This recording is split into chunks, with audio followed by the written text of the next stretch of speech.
Hello everyone, myself Dr. Manju Meena, Assistant Professor in Chemistry from Government College Kota.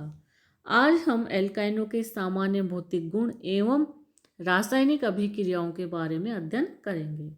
सर्वप्रथम हम देखेंगे कि एल्काइनों में कौन कौन से भौतिक गुण उपस्थित होते हैं।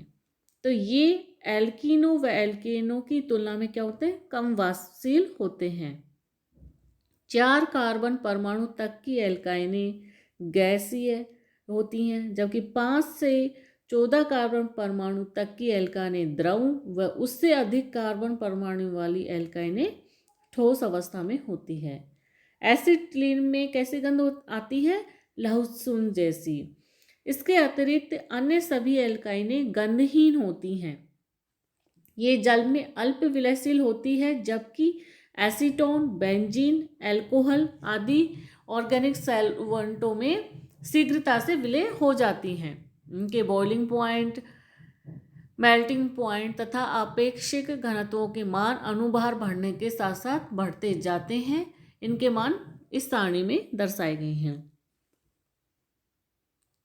सर्वप्रथम देखें ethyne C2H2 CH triple bond CH, इसका मेल्टिंग पॉइंट कितना होता है? -82 डिग्री सेंटीग्रेड और बॉइलिंग पॉइंट होता है -75 डिग्री सेंटीग्रेड। प्रोपाइन है C3H4, इसका मेल्टिंग पॉइंट होता है 102 डिग्री सेंटीग्रेड और बॉइलिंग पॉइंट होता है 23.2 डिग्री सेंटीग्रेड। 1 ब्यूटाइन C4H6, इसका मेल्टिंग पॉइंट 122 डिग्री सेंटीग्रेड और बॉइलिंग पॉइंट होता है 9 डिग्री सेंटीग्रेड। 2 ब्यूटाइन, इसका मेल्टिंग पॉइंट होता है 24 डिग्री सेंटीग्रेड और बॉइलिंग पॉइंट होता है 27 डिग्री सेंटीग्रेड। 1 पेंटाइन C5H8, इसका मेल्टिंग पॉइंट होता है -98 डिग्री सेंटीग्रेड और बॉइलिंग पॉइंट होता है 40 डिग्री सेंटीग्रेड। 2 पेंटाइन C5H8, इसका मेल्टिंग पॉइंट होता है -101 डिग्री सेंटीग्रेड और बॉइलिंग पॉइंट होता है 55 डिग्री सेंटीग्रेड। 3 मैथिल 1 ब्यूटाइन, इसका बॉइलिंग पॉइंट कितना होता है 29 डिग्री सेंटीग्रेड।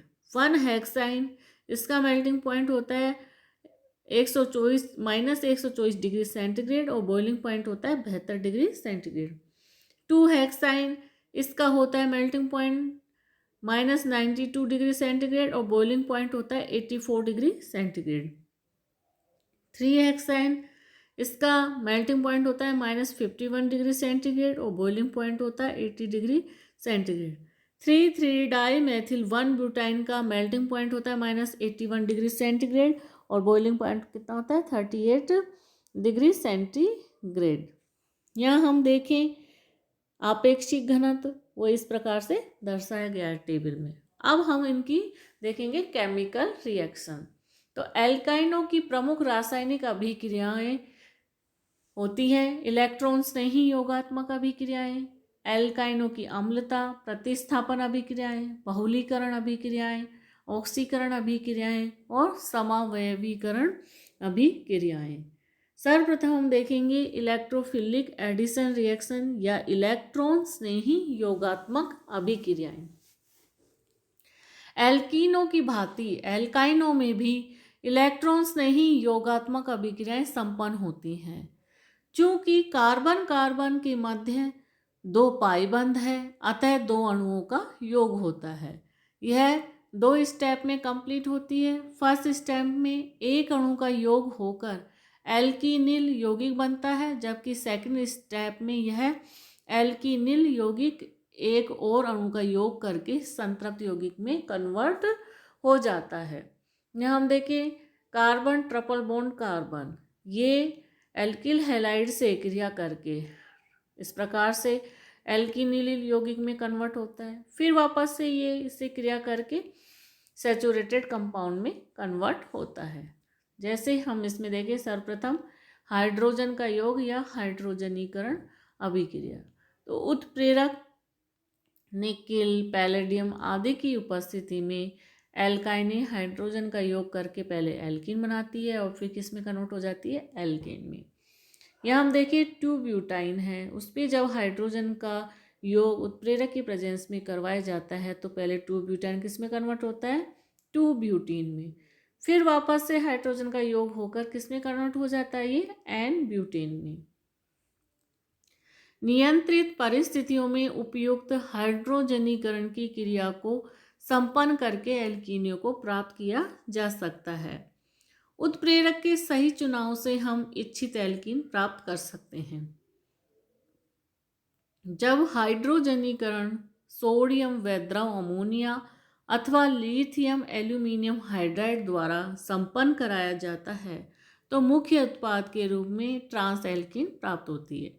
जैसे 2 ब्यूटाइन है, उसकी जब हम हाइड्रोजन का योग करवाते हैं द्रव अमोनिया या लिथियम एल्यूमिनियम हाइड्राइड के प्रेजेंस में तो क्या प्राप्त होता है हमें, ट्रांस 2 ब्यूटीन। डाइबोरेन अथवा डाई आइसोब्यूटिल एल्यूमिनियम हाइड्राइड उत्प्रेरक की उपस्थिति में हाइड्रोजन करने पर समपक्ष एल्कीन मुख्य उत्पाद के रूप में प्राप्त होती है। समपक्ष एल्कीन की अच्छी उपलब्धि प्राप्त करने के लिए एक विशेष उत्प्रेरक काम में लिया जाता है जिसे हम क्या बोलते हैं, लिंडलर उत्प्रेरक। यह लेड एसीटेट में आंशिक रूप से भीगा हुआ पैलेडियम कैल्शियम कार्बोनेट होता है, आंशिक रूप से क्विनोलिन में भीगा हुआ पैलेडियम बेरियम सल्फेट भी इस प्रकार का उत्तम उत्प्रेरक है। जैसे 2 ब्यूटाइन है, जब हाइड्रोजन का योग लिंडलर कैटलिस्ट की प्रेजेंस में होता है तो क्या प्राप्त होता है हमें, सिस 2 ब्यूटीन। अब हम देखेंगे हैलोजन का योग या हैलोजनीकरण। एल्काइन हैलोजन से संयुक्त होकर डाई टेट्रा हैलोजन व्युत्पन्न बनाती है। 2 ब्यूटाइन है, वो हैलोजन से क्रिया करके पहले 2,3 डाई हैलो 2 ब्यूटीन में कन्वर्ट होती है, फिर वापस से वो हैलोजन से योग करके किस में कन्वर्ट होती है, 2,2,3,3 टेट्रा हैलो ब्यूटेन। एल्काइनों में हैलोजन के योग की क्रियाशीलता का क्रम निम्न होता है। Cl2 की सबसे अधिक क्रियाशीलता होती है, उससे कम Br2 की और उससे कम I2 की। विभिन्न हैलोजन अलग अलग परिस्थितियों में क्रिया करके अलग अलग उत्पाद बनाते हैं। क्लोरीन गैसीय अवस्था में एसिटिलीन से अभिक्रिया करके डाई व टेट्रा हैलाइड बनाती है। अभिक्रिया प्रकाश अथवा धात्विक हैलाइड से उत्प्रेरित होती है, जैसे एसिटिलीन है Cl2 से क्रिया करके FeCl3 की प्रेजेंस में 1,2 डाइक्लोरोएथिन में कन्वर्ट होती है, फिर वापस से Cl2 FeCl3 की प्रेजेंस में योग करके 1,1,2,2 टेट्राक्लोरोएथिन में कन्वर्ट होती है। अभिक्रिया का मैकेनिज्म क्या है, FeCl3 Cl2 से क्रिया करेगा तो FeCl4- वह क्लोरीनियम आयन में कन्वर्ट होता है। यह क्लोरीनियम आयन एल्काइन से योग करके कार्बोकैटायन में उसको कन्वर्ट कर देता है, फिर FeCl3 से क्रिया करके यहाँ एक Cl अटैच हो जाता है और FeCl3 निकल जाता है और हमें क्या प्राप्त होता है, 1,2 डाइक्लोरोएथीन। ब्रोमीन जल से डाइब्रोमाइड बनता है, जैसे प्रोपाइन है, ब्रोमाइड से या ब्रोमीन वाटर से क्रिया करके 1,2 डाइब्रोमोप्रोपीन में कन्वर्ट होता है और ब्रोमीन द्रव से टेट्रा ब्रोमाइड बनता है। 2 ब्यूटाइन है, 2 Br2 से योग करके क्या बनाएगा, tetra bromide, 2,2,3,3 tetra bromo butane में ये कन्वर्ट हो जाता है। आयोडीन का योग कठिनाई से होता है। एल्कोहली विलयनों में एल्काइनों में आयोडीन के योग से डाई आयोडाइड प्राप्त होता है। जैसे हम यहाँ देखें 2 ब्यूटाइन है, I2 से योग करके क्या बनाता है, 2,3 डाइआइडो 2 ब्यूटीन। अब हम देखेंगे हाइड्रोजन हैलाइडों का योग या हाइड्रो हैलोजेनीकरण। एल्काइनों के साथ हाइड्रोजन हैलाइडों की क्रियाशीलता का क्रम ये होता है, HI सबसे अधिक क्रियाशील होता है, उससे कम HBr, उससे कम HCl और सबसे कम होता है HF। प्रकाश अथवा धात्विक हैलाइड की उपस्थिति में अभिक्रिया उत्प्रेरित होती है और योग मार्कोनिकोफ नियम के अनुसार होता है। मार्कोनिकोफ नियम क्या होता है कि हाइड्रोजन उस परमाणु पे जुड़ेगा जहाँ पर हाइड्रोजन परमाणु की संख्या पहले से ही अधिक होती है। यहाँ हम देखिए 2 ब्यूटाइन है, HBr से क्रिया करके निम्न कार्बोकैटायन बनाता है। और फिर ये कार्बोकैटायन क्रिया यहाँ पर प्लस चार्ज आएगा और यहाँ क्या अटैच हो जाएगा, Br। नेक्स्ट स्टेप में क्या होगा, यहाँ से यहाँ डबल बॉन्ड बनेगा और ये वाला बॉन्ड टूटेगा, तो यहाँ प्लस चार्ज आ जाएगा और HBr से इसका योग करवाएंगे। तो क्या होगा, यहाँ डबल बॉन्ड है, ये C है और ये CH2, मतलब कि यहाँ हाइड्रोजन जुड़ जाएगा। नेक्स्ट स्टेप में ये ब्रोमीन यहाँ जुड़ेगा। इस प्रकार से क्या प्राप्त होता है हमें, 2,2 डाइब्रोमोप्रोपेन। पेरोक्साइड अथवा ऑक्सीजन की उपस्थिति में उपयुक्त अभिक्रिया में मार्कोनिकोफ नियम के विपरीत उत्पाद बनते हैं।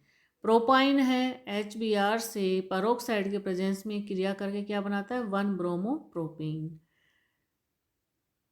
1 ब्रोमोप्रोपीन HBr से पेरोक्साइड की प्रेजेंस में क्रिया करके क्या बनाती है, 1,2 डाइब्रोमोप्रोपेन। फिर है एसिटिक अम्ल का योग। एल्काइन एसिटिक अम्ल के साथ भी योगात्मक अभिक्रियाएं देती है।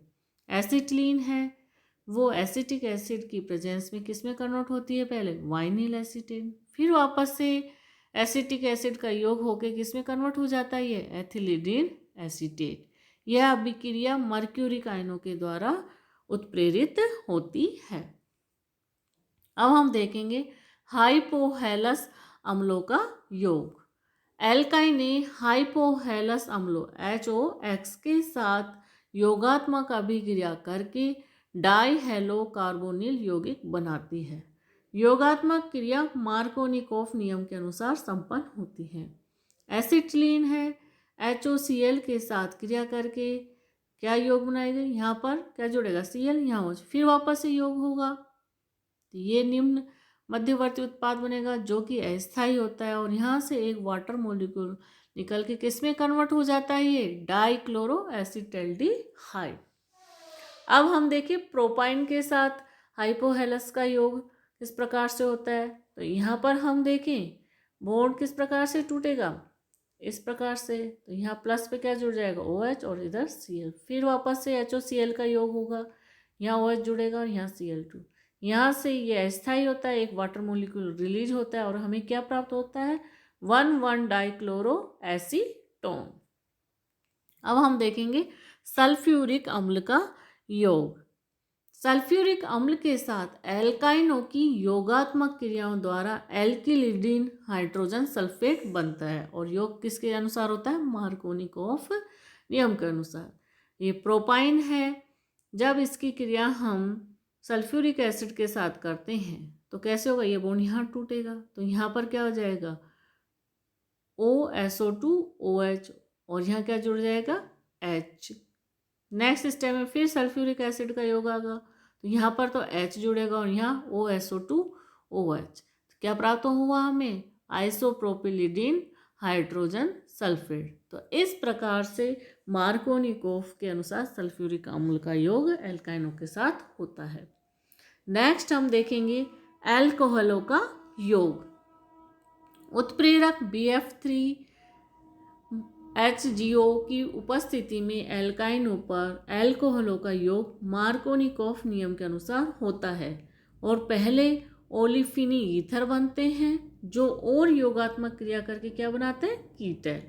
ये प्रोपाइन है, इसकी जब हम मैथिल एल्कोहल के साथ क्रिया BF3HGO के साथ करवाते हैं तो हमें क्या प्राप्त होता है, 2-मेथॉक्सीप्रोपीन। फिर वापस से मिथाइल एल्कोहल का योग होता है और हमें क्या प्राप्त होता है, 2,2-डाइमेथॉक्सीप्रोपीन। अब नेक्स्ट अभिक्रिया देखेंगे हाइड्रोजन साइनाइड का योग। उत्प्रेरक बेरियम साइनाइड अथवा क्यूप्रस लवणों की उपस्थिति में एल्काइनों के साथ हाइड्रोजन साइनाइड योगात्मक क्रिया करके एल्कीनिल साइनाइड बनाते हैं। यहाँ हम देखें जो एसिटिलीन है HCN के साथ क्रिया करके बेरियम साइनाइड के प्रेजेंस में क्या बनाती है, वाइनिल साइनाइड। कैसे बनाएगी, यहाँ पर तो H जुड़ेगा और यहाँ CN, एक्रिलो नाइट्राइल भी इसको कहा जाता है। प्रोपाइन है वो भी HCN के साथ बेरियम साइनाइड के प्रेजेंस में क्या बनाता है, 2-मेथिल प्रोपिल नाइट्राइल। नेक्स्ट अभिक्रिया है कार्बन मोनोऑक्साइड व जल अल्कोहल का योग अथवा कार्बोलीकरण। तो उत्प्रेरक निकल कार्बोनिल की उपस्थिति में एल्काइनों पर CO तथा H2O या एल्कोहलों की योग क्रिया होती है और क्या बनता है, एल्कोनोइक अम्ल अथवा एस्टर बनते हैं। यहाँ हम देखें प्रोपाइन है वो CO और H2O के साथ निकिल या कार्बोनिल यौगिकों के प्रेजेंस में क्या बनाता है, 2-मेथिल प्रोपेनोइक अम्ल। इसी प्रकार से एसिटिलीन COH2O निकिल कार्बोनिल यौगिक के प्रेजेंस में क्या बनाता है, प्रोपिनोइक अम्ल या एक्रिलिक अम्ल। अब हम देखेंगे एसिटिलीन है वो CO या मेथेनॉल के साथ निकिल कार्बोनिल की प्रेजेंस में क्या बनाएगी, मेथिल एक्रिलेट। इसी प्रकार से प्रोपाइन है वो भी CO और एथेनॉल के साथ क्रिया करके क्या बनाती है, एथिल 2-मेथिल प्रोपेनोइट। अब हम देखेंगे हाइड्रोबोरीकरण या हाइड्रोबोरानन अभिक्रिया। तो इसमें क्या होगा, एल्काइने बोरेन या डाईएल्किल बोरेन के साथ योगात्मक क्रिया करके एल्किनिल डाईएल्किल बोरेन बनाती है जो क्षारीय H2O2 के साथ अभिकृत होकर कार्बोनिल यौगिक बनाते हैं। किस प्रकार से बनाएंगे, प्रोपाइन है डाईएल्किल बोरेन R2BH के साथ क्रिया करके क्या बनाते हैं, 1-प्रोपिनिल डाईएल्किल बोरेन H2O2OH- की प्रेजेंस में फिर ये प्रोपेनल यहाँ बनेगा CH3CH double bond CHOH prop 1-in-1-ol, ये अस्थायी होता है, पुनर्विन्यास करके किस में कन्वर्ट हो जाता है, ये प्रोपेनल में। इसी प्रकार से 2-ब्यूटाइन है वो भी क्रिया करके क्या बनाएगी, डाईएल्किल बोरेन के साथ क्रिया करके क्या बनाती है, निम्न योगात्पाद बनाती है जो H2O2 की प्रेजेंस में ब्यूट 2-in-2-ol बनाती है, उसका फिर पुनर्विन्यास होकर 2-ब्यूटेनॉन बनता है। Thank you.